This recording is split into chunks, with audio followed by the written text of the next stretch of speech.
Hello everyone, and a warm welcome on board Canal Tours for a tour of Copenhagen's inner harbour, as well as its canals. Today you are sailing together with Captain Mærk up here in the front. Yay, Mærk! And you're going to be sailing with me. My name is Patrick, and I will be your guide for the next hour. This tour is available in 2 languages, in English, as you can tell, and in Danish. I'm going to offer it in Danish now. Til dansktalende ombord tilbyder jeg 2 slags ture. En tur på engelsk med ekstra detaljer, eller en tur på dansk, hvis det er det, man lyster. Har man lyst til turen på dansk, er det en hånd i vejret og ikke noget med at være generet, eller så fortsætter jeg på engelsk. Jeg ser ingen hænder. Så skal de vinke. Okay, vi tager den på engelsk, så siger I til, hvis I ombestemmer jer. We'll be carrying on all in English then. So, couple of rules on board. Rule number 1 is please remain seated at all times, as we have some low bridges on the tour. Rule number 2 is no crossing the yellow line up here in the front, no matter how tempting the picture might be.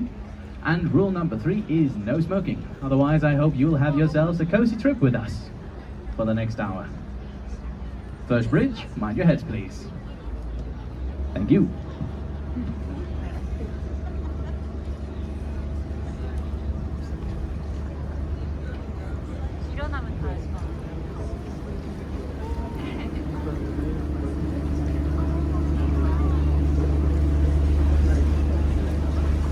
Coming up on our left-hand side now, we have the Holmen Church, considered the namiest church in Copenhagen, as it has its very own dock. And that is because it used to be an anchor forge when it was originally built back in 1617. Throughout the years, it was slowly fashioned into a church instead, and is today considered the church of royalty in Copenhagen. For instance, Queen Margaret was married to Prince Henrik in here in 1967. Over on our right-hand side, we have a beautiful building somewhere behind the scaffolding. This is the Stock Exchange, built between 1620 and 1640 by Christian IV. It is known most of all for the tower. 4 dragon tails intertwine and culminate in an apex where you find 3 crowns at the very top. 1 for Denmark, 1 for Norway, and 1 for Sweden. And these represent the Kalmar Union, which was a union between these Scandinavian countries throughout those years. And directly ahead we have another bridge. Mind your heads please and remain seated. Thank you. If you're curious about the dragons at the top of the tower, I can tell you they put the dragons up there as a means of fire prevention. The logic was that the dragons were going to scare the flames away. And while you might think that's a little silly, it is the only building on the castle islet that has never burned down. Perhaps there's something to it. I want to hang up a dragon back home.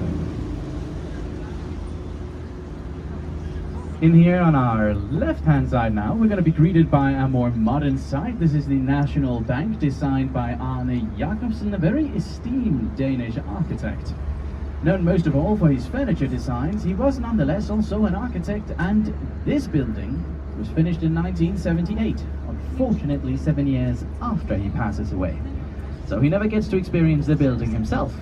A shame, as many regard it to be his masterpiece. He was also responsible for the interior design, and being a man of furniture, you can only imagine how beautiful the offices must be within. On our right-hand side, we have a very crowded and cozy little kayak bar, where you can rent a kayak if you want to go paddling around Copenhagen's harbour. We also have a bridge immediately ahead, so do remain seated. Thank you. If you're interested in renting a kayak, I can tell you they have some green kayaks in there that you can rent for free. Yeah, they come with a trash bin in them, so if you collect a bit of trash while you're out paddling around, you get the trip for free.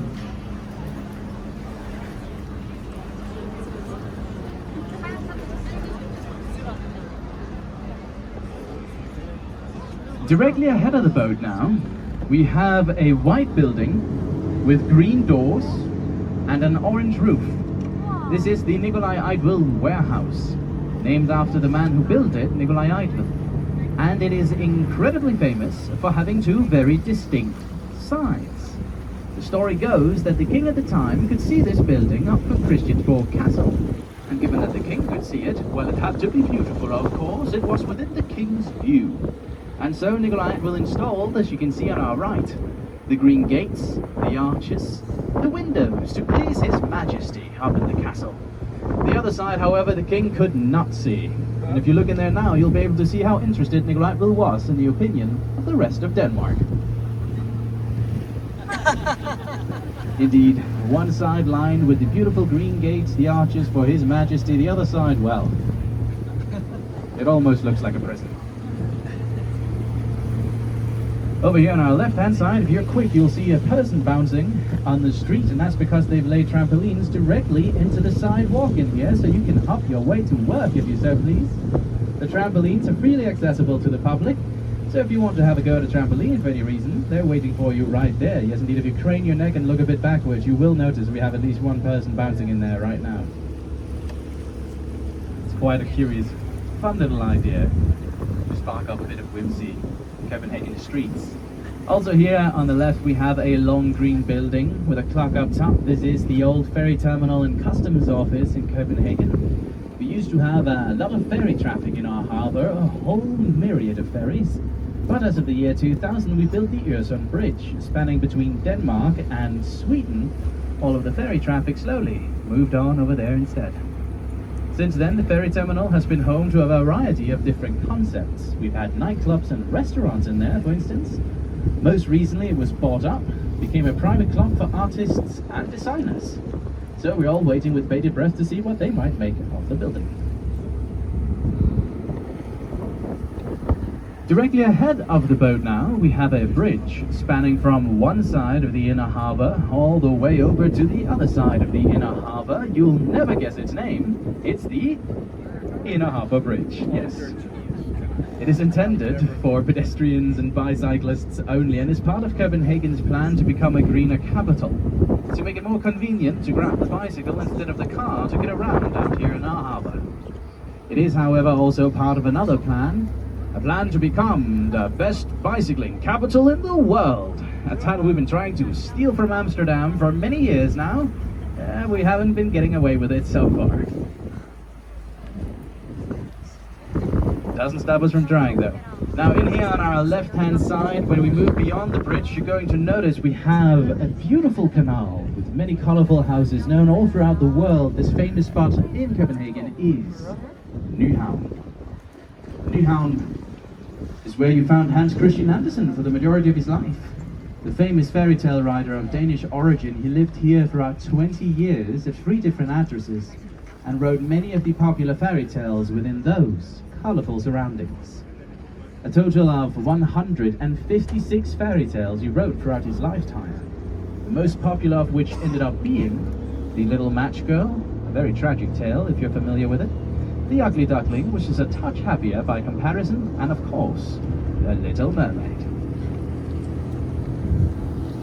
If you haven't had a walk at Nyhavn yet, I can definitely recommend it. It is a very cozy spot in Copenhagen. Here on our left, we also have a large black building. This is the Royal Danish Playhouse, which opened in 2008 with the famous words, "To be or not to be." Because of course it opened with Shakespeare's Hamlet.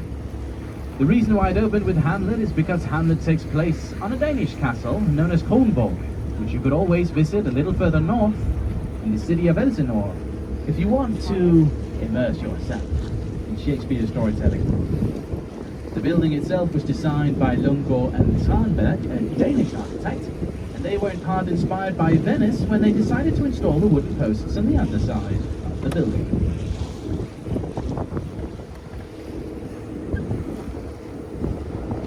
Directly ahead of the boat now, we have a large building with an even larger roof. This is the Opera House, dating back to 2005, a gift from the Mærk company. The building is designed as a well-crafted love letter to the musical arts, and you can see that even from the outside. Out on the left-hand side, we have the outer shell of the main auditorium, which is clad in maple wood, the very same wood used for string instruments. And, as you can see, layered exactly like the strings on one such instrument. And then there is the outer wall, which consists of individual bricks that each will produce a musical note when you knock on them. So with your very bare hands, you can play music on the side of the building. It was designed by Henning Larsen. a Danish architect.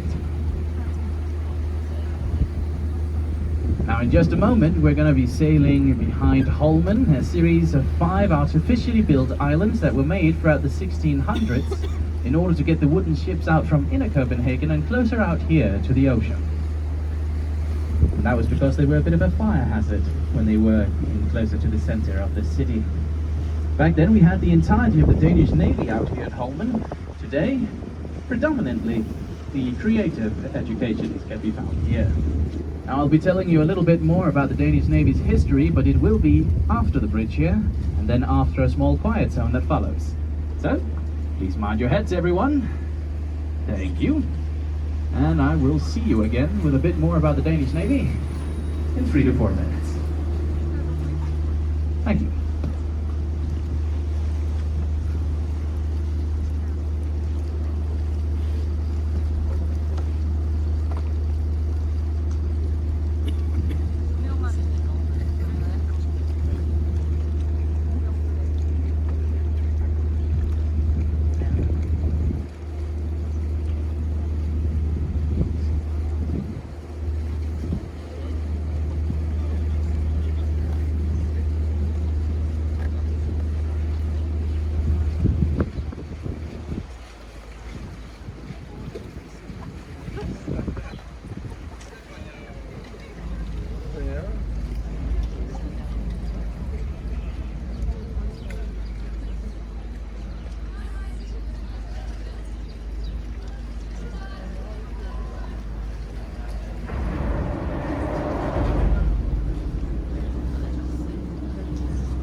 So, as promised, a little bit about the Danish Navy's history, and it's actually quite visible to us. It is immediately in here on our left-hand side for all the waving individuals. We have a long row of black sheds here, and these are the cannon boat ships, and they were built between 1805 and 1837. In 1807, we were at war with the English, and the war started in part with them conquering the entirety of the Danish Navy. Every single vessel we had. And so we needed a bit of a replacement navy, and those were the cannon boats. And they were stored within the sheds in here on our left-hand side now. If you look in there, you can see that the ground, it slopes slightly towards the water, so that you could quickly pull out the boats in case of a sudden attack. Back then we had cannonballs and gunpowder, tar in there, tools of warfare. Today we have a very different kind of ammunition. Namely paper clips, photocopiers and coffee, as they've become home to modern office spaces, as you'll see immediately on our left in a little moment.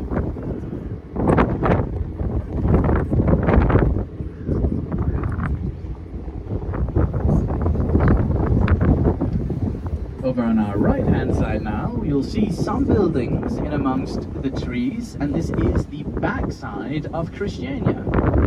Christiania used to be a military area in Copenhagen, but as of the 1970s it was invaded by countercultural youth who wanted better living conditions, and they actually managed to take the place from the military and created their very own independent city within Copenhagen. Throughout the years it was integrated into the rest of the Copenhagen neighborhoods, but they still retain many of their own traditions in there. They have their own kindergarten system and trash system and cultural activities and more. And the 70s spirit in there is very strong, and you're welcome to interpret that however you like. Also on our right, we're going to see, beyond the trees, a large industrious building with a mighty chimney pumping away. This is Copenhagen, and Copenhagen is one of the most modern incinerators in the world today. Here they burn through 500,000 tons of waste throughout a year. That is so much waste we need to import waste from other countries just to meet the sheer potential of the building.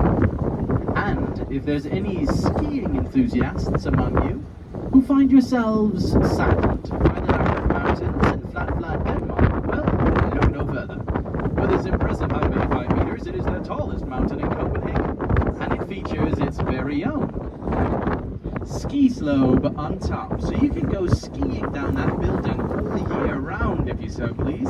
You can even rent a pair ski out there if you forgot to bring a couple. Over on the other side, they even installed a climbing wall into the outside of the building. The tallest climbing wall in Europe, accessible only to professional climbers. It truly is the closest you get to a mountain in Copenhagen.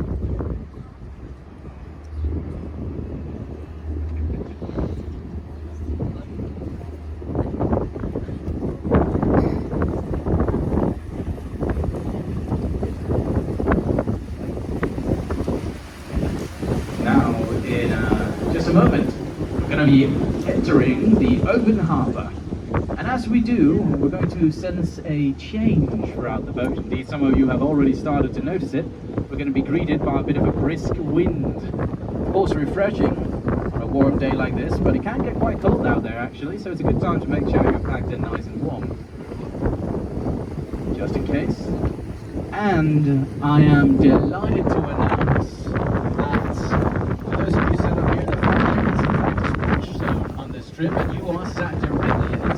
Now we're only expecting a little bit of sea spray, perhaps not at all, but if you get hit by water, you're officially a Viking.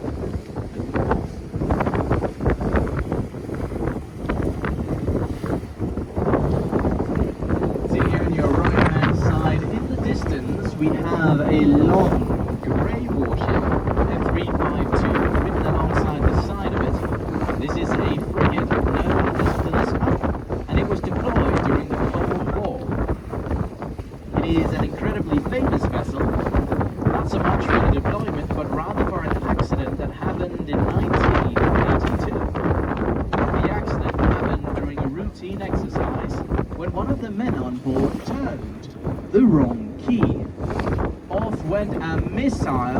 into a summer vacation spot. 134 summer houses were hit in the explosion, a total disaster by all accounts.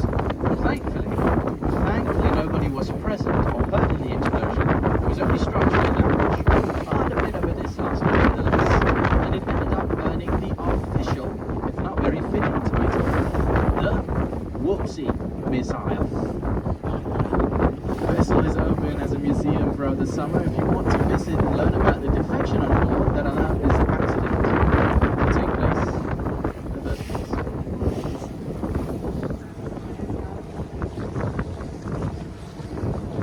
Here on our right we also have a tall building with a crane on top. That is the mast crane built in the 1700s and used to hoist the masts of the old wooden ships. It is a very precarious building in that it is held together by unconventional means.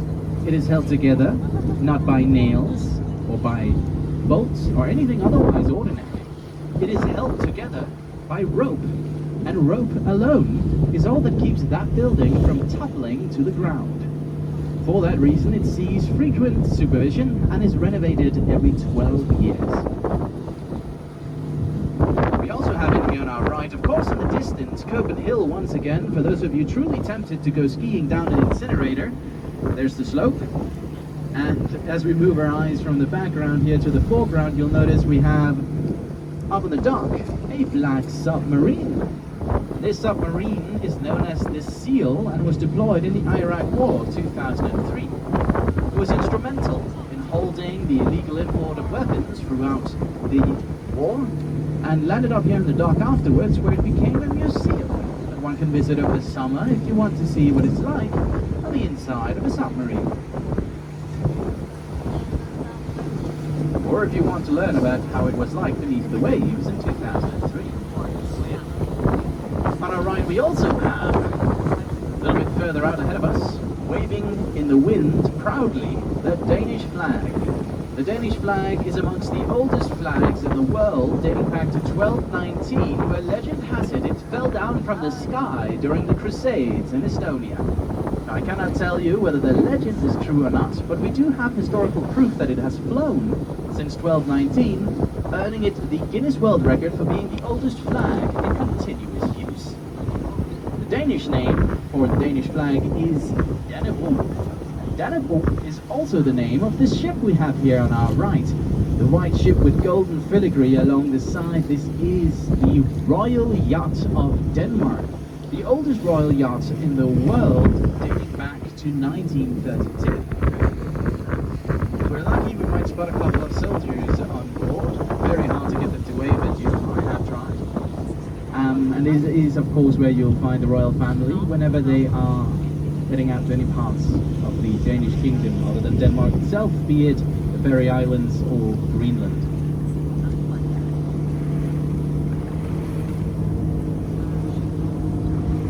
Directly ahead of the boat now we have a green patch of grass, cannons lined up, and old buildings in the back. This is Battery 60s, dating back to 1746.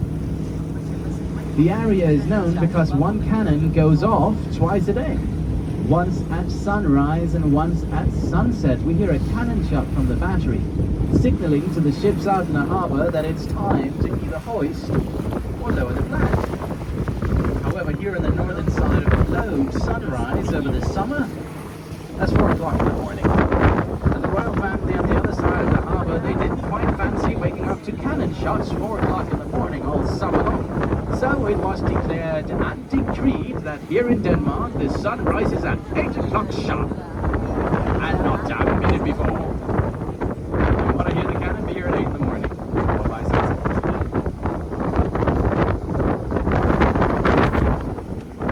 Here on our right-hand side, we have a large industrial area.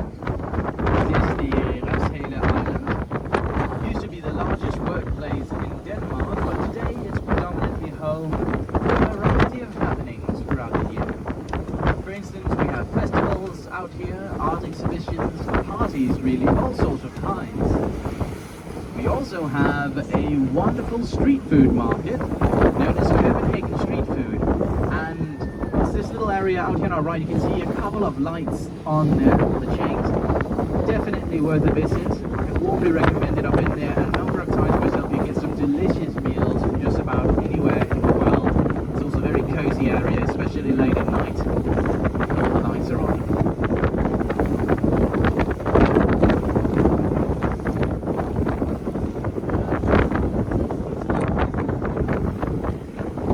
Here on our right-hand side, we have a crane black and white metal bar stretching towards the sky. This is the bungee jumping crane here in Copenhagen, if anyone's feeling particularly brave.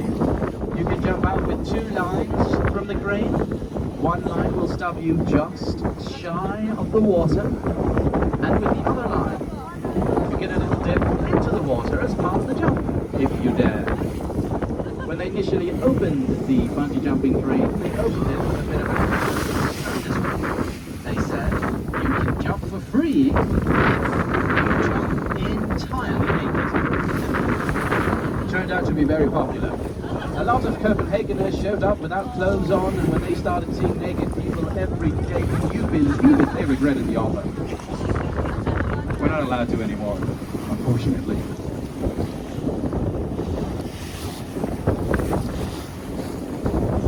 And in just a little moment, we're going to be arriving at one of the main attractions on the tour. The largest, smallest attraction on offer here in Copenhagen, and the most photographed woman in the entirety of Denmark. And she's going to be coming up on our right in just a moment.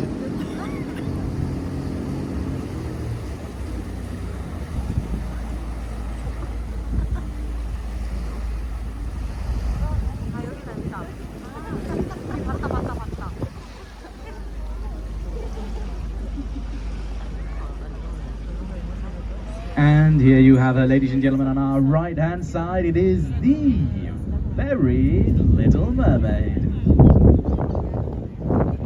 Now, the Little Mermaid, she's been sat here on her rock since 1913 and was originally a gift from the Carlsberg breweries. Specifically, it was the brewer Carl Jacobsen who fell in love with the character after seeing her in a ballet performance, based on the popular narrative from Hans Christian Andersen. Since then, he decided to have her immortalized in statue form and put here on her rock, where she has been almost immortal ever since. Indeed, the Little Mermaid, she's a very accessible figure, as you can tell, available for visits all throughout the day, all throughout the night. And as you might imagine, this level of accessibility, it does allow for a fair share of vandalism. Unfortunately, the mermaid has suffered throughout her life. She has lost her head twice, almost thrice, had an arm cut off once, been bombarded in paint on numerous occasions, and throughout the entirety of COVID, why, she had a mask on every day. I always feel a little lucky when we get out to this part of the tour and she's still intact.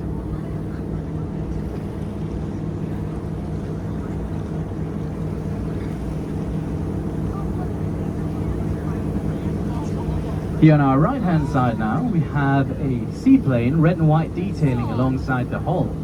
This is one of 2 seaplanes that fly between Copenhagen and Aarhus, a northern city in Denmark.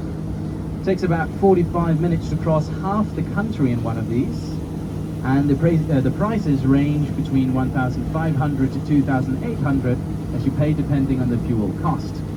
They can also be used for sightseeing trips out over Copenhagen, 600 per nose for 10 minutes in the sky to see the capital from up there.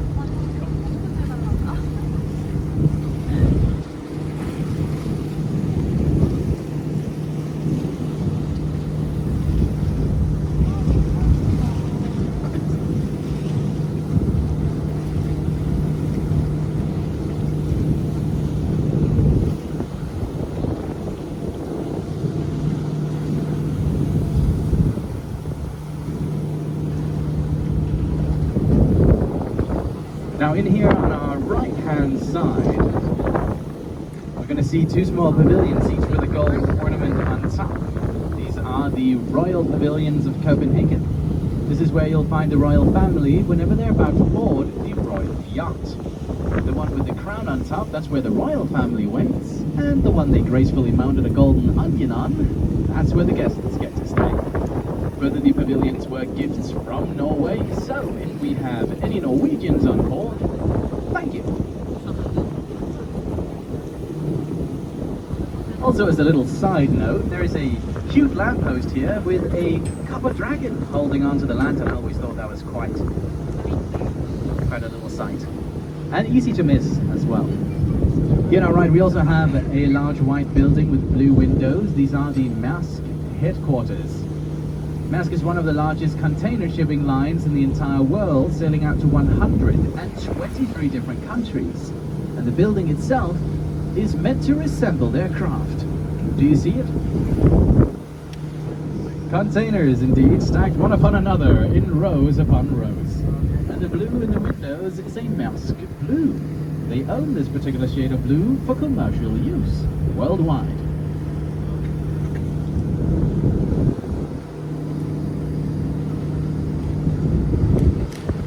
You'll also see here on our right a red brick building with a black tiled roof. This is the West Indies warehouse.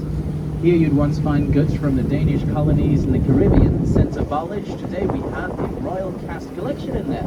A couple of examples visible in the windows, and out in front a statue depicting Michelangelo's David, a copy of and an homage to the original in Italy.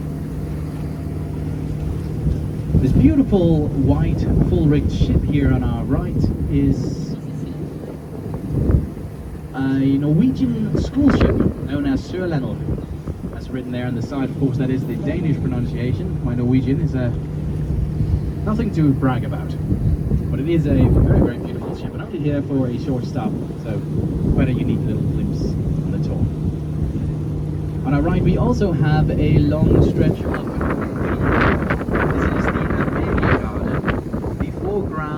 to what may very well be the most jaw-dropping backdrop we're going to experience on the tour, that being Amalienborg Palace in its entirety. We're going to be able to look directly into the palace yard in just a little moment.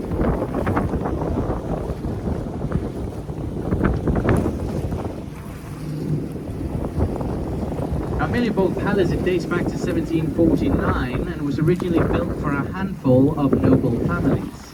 However, due to a fire in 1794, the old royal castle, known as Christiansborg Castle, burned to the ground. So the royal family had to move, and they moved out here, where they remain, making this the Royal Palace of Denmark. In the center of the palace yard, we have an equestrian statue depicting King Frederick V, who was the king behind the palace, so the church in the heart. The church was a grand undertaking, mainly in that it cost a bit too much money. So for 145 years it stood there unfinished, until they finally scraped together the means necessary to crown it with the largest church dome in the entirety of Scandinavia, and it is absolutely marvelous on the inside and the outside, and it's well worth a visit if you haven't been.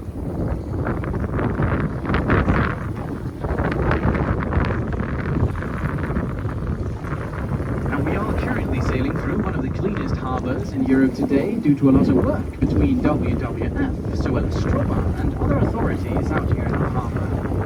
And one of the most recent things we've done here in our waters is that we've been putting bio-huts into the ocean. So, to the uninitiated, a bio hut is a large steel cage with oyster shells and mussels inside. We hang them alongside the docks down into the waters, where they then provide safe areas for the endangered fish species here in our harbour. The fish can swim on into the cages and hide from larger predators and enjoy a little time. So we're going to be sitting alongside hundreds of small fish hotels for the rest of the tour.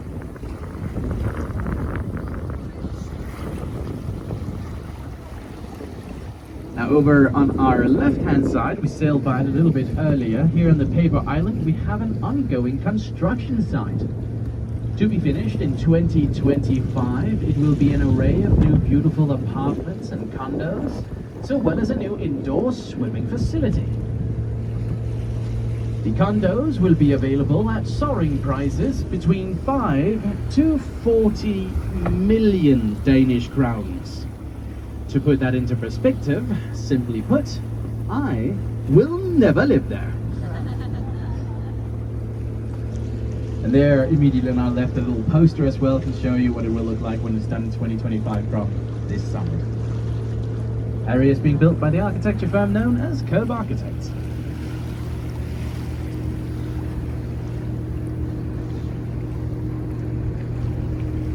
Now, in just a little moment, we're going to be entering the Christianshavn Canal. Christianshavn was built by Christian IV, a very notorious king here in Denmark, for a variety of different achievements. For instance, he had 23 children, most of whom were illegitimate, and he also started a lot of wars, of which we didn't win any. So, not the most beloved of kings. But he did have an eye for architecture. And you're going to see elements of that as we make our way into the Christianshavn Canal in just a little moment. In fact, Christianshavn was inspired by Amsterdam. After the king had visited the Netherlands, he fell in love with their capital, decided he wanted an Amsterdam of his own right here in Copenhagen. But of course, there were ulterior motives. He was hoping to lure some rich Dutch salesmen here to our harbour to pay the Danish tax. Unfortunately though, the Dutch were not very interested in mini Amsterdam, they had the bigger model back home. And the Danes, they didn't want to move in either. And so this entire area we're about to see was given away entirely for free. In fact, if you lived back then, you could move in and be exempt from taxes for 12 years just for moving in and dealing with the local rat infestation. Mind your heads, everyone. My lovely colleagues in on the right.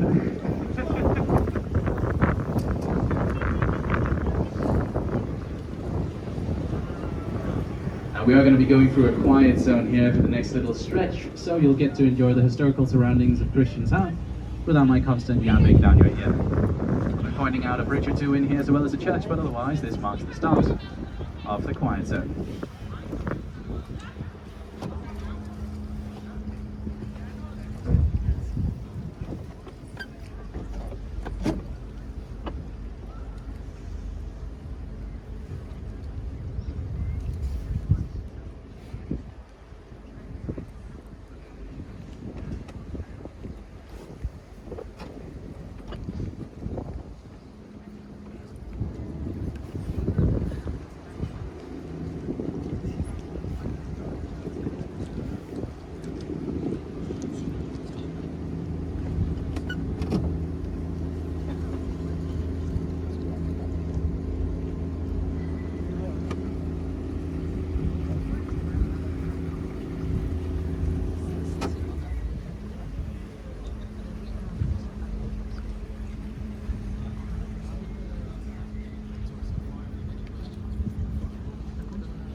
There might be a couple, but not a massive amount. Most of the folks living on the water is out in the house, but I probably have 5 battery systems.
So, here in just a moment, we're going to have another bridge.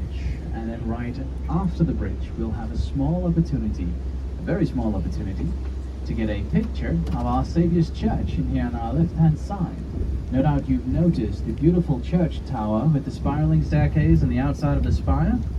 We're going to be able to see the church in its entirety for one whopping second. So, if you want a picture, I suggest having your devices ready and pointed in that direction. If you want to see the church, I suggest not blinking. It is going to be coming up, as mentioned, after the bridge, so I prepared you a little ahead of time here. So do please remain seated, but then after the bridge, in a moment, we'll get our picture of the church. Mind your heads, please. Thank you.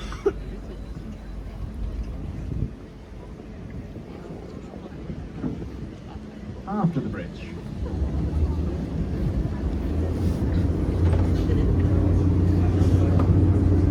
And here in the front of the boat, directly here on our left-hand side, you have the beautiful church. 400 steps all the way up to the top. It's quite a walk for a good view, but you get yourself a beautiful view all the way up to the top. Some photo models there for free. 60 Danish crowns, that is all it'll cost you to take the trip all the way up to the top, look all the way over to Sweden if you so prefer. In fact, we have some people up there right now potentially regretting their decision, and now in the far back of the boat you have the perfect moment to get a picture of the church in its entirety. Right behind the bridge in the tree, that's the perfect moment to get a picture of the church in its entirety, and that is our Saviour's Church. Now, if any of you accidentally got a picture of the tree instead, don't worry about it. It's the most popular tree in the entirety of Copenhagen. Has its very own Facebook page dedicated to all of the pictures that miss the church throughout the year. So you can go on Facebook, look up the most popular tree in Copenhagen, and upload your frustration there.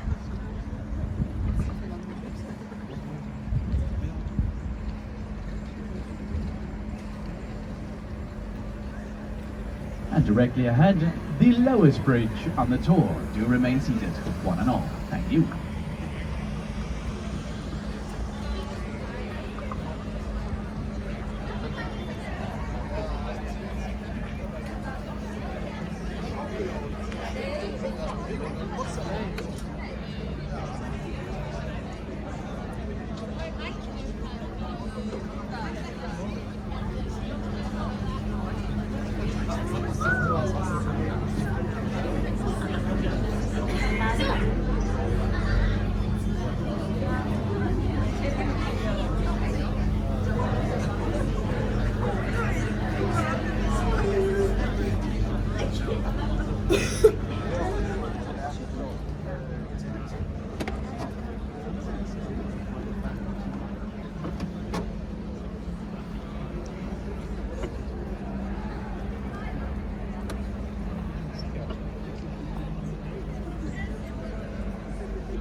Directly ahead of the boat now, we have the Circle Bridge. And the Circle Bridge was designed by Oplev Københavns, a Danish Icelandic artist, and he wanted it to look like the top of the masted ships out here in our harbour to help it blend in with the harbour atmosphere. For me personally, it's my favourite bridge on the tour. I think it's brilliantly designed. The nautical elements are clear, 5 crow's nests linked together to create that illusion of an old-fashioned ship. Of course, it still is a bridge, mind your heads, one and all. And he also gave it this circular design because he wanted it to be a place for meeting and not just a place for crossing.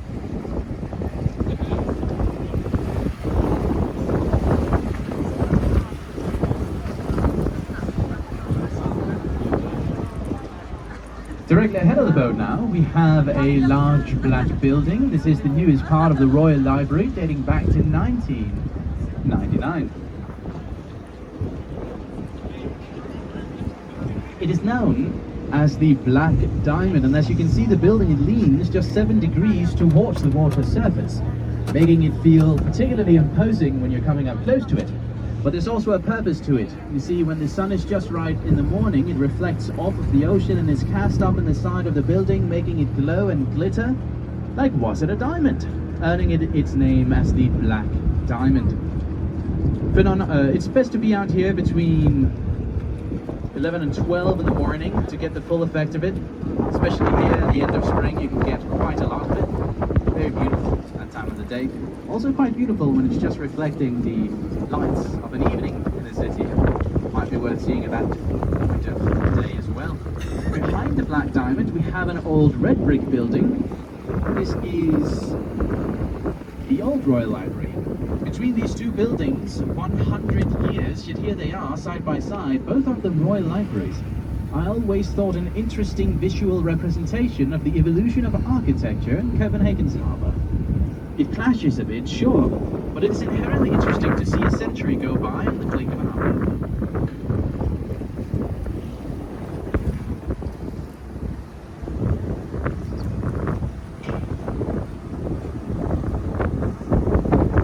On our left-hand side now, we're going to see another modern building, green in color, blocks written on the side. This is the Danish Architecture Center.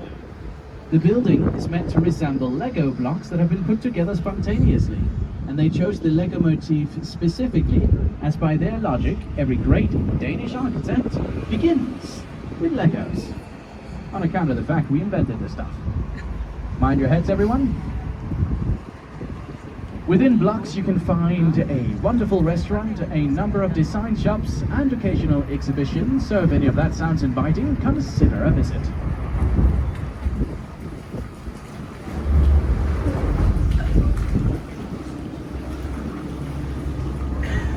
Directly ahead here we have yet another bridge, so do remain seated and mind your heads, but on your right, a red brick building, Christian IV's brew house dating back to 1680.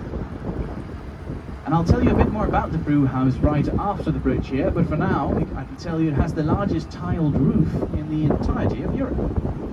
And mind your heads, please.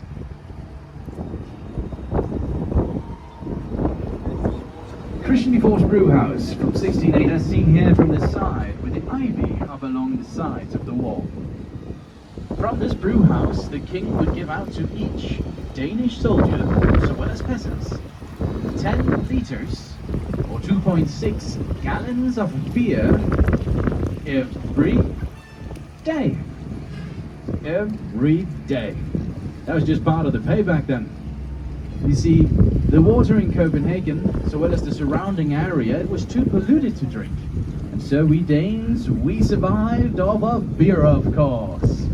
Even the kids got to partake in drinking back then. Thankfully though, the alcohol percentage was a great deal lower, so it wasn't entirely terrible, which was lucky because we drank a lot.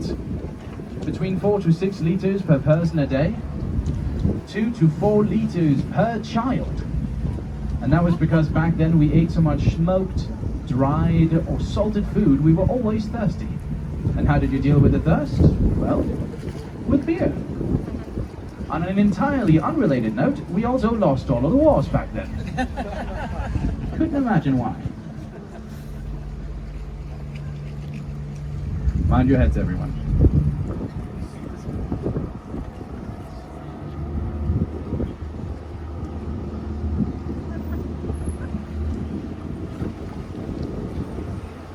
Directly ahead of the boat, we have the Marble Bridge. And the Marble Bridge, together with the pavilions over on our right, are all that remain of the original Christiansborg castle that burned down in 1794, as mentioned earlier at the top.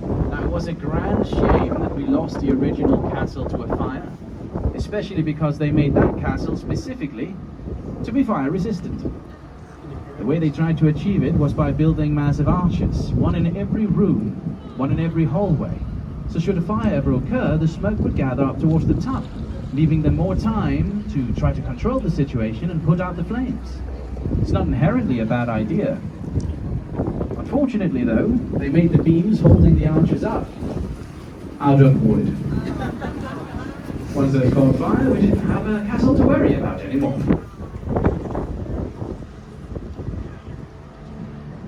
Now, directly ahead of the boat, once again, we have the main spectacle on the tour, if you will. This is the Storm Bridge, and it is the most narrow bridge we're going to be going under. So, please keep your arms and your elbows and your fingers inside, and if you have your children with you, keep an eye out for them, and make sure that they're safe. Thank you. Once again, arms, elbows, fingers inside. Thank you. The Storm Bridge is the reason why our boats are as wide and long as they are. It truly is a matter of threading the needle. Sometimes it is seen as strategic to utilize the sides of the bridge to redirect the course of the boat if judged necessary. That's another way of saying if you feel any turbulence in here, we're just being strategic.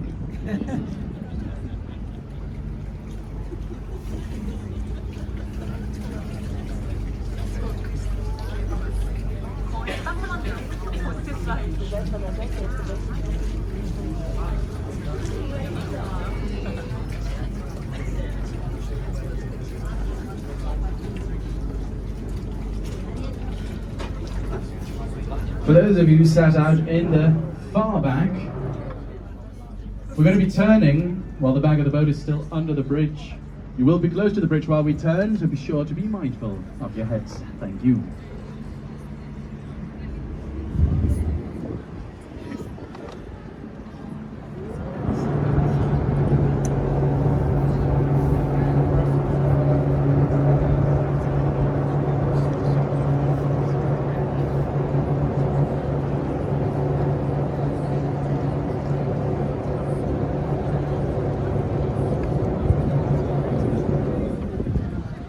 Just like so, we escaped the clutches of the Storm Bridge and have now made our way into the oldest part of Copenhagen. And a very testament to that fact can be seen here on our right-hand side. This is the Castle Islet, where you have Christiansborg Castle, and this is where the power has resided in Copenhagen for the last 800 years. And it continues to reside here today. This is where you'll find the Danish Parliament. They're situated over in the browner side of the building, and they've been there ever since 1850. This is also where we have the tower stretching 106 meters into the sky. It is freely accessible to the public and has an elevator, so if you want a quick ride up for a good view, you can always find it right here.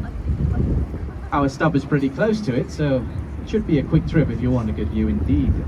Up at the top there's also a restaurant set in that setting, the tower of a castle, 2 granite lions watching over you while you dine. You get yourself a bit of a fairy tale dining experience up there, and I've been told it's quite exquisite, therefore busy, so if you fancy going, try to book ahead. On our right now we also have a yellow museum building. This is the Thorvaldsen Museum. Bertel Thorvaldsen was a very well-travelled man who lived in Rome for 40 years of his life. Here he honed his craft, creating so well as collecting an enormous amount of art, which he donated to this building as he passed away.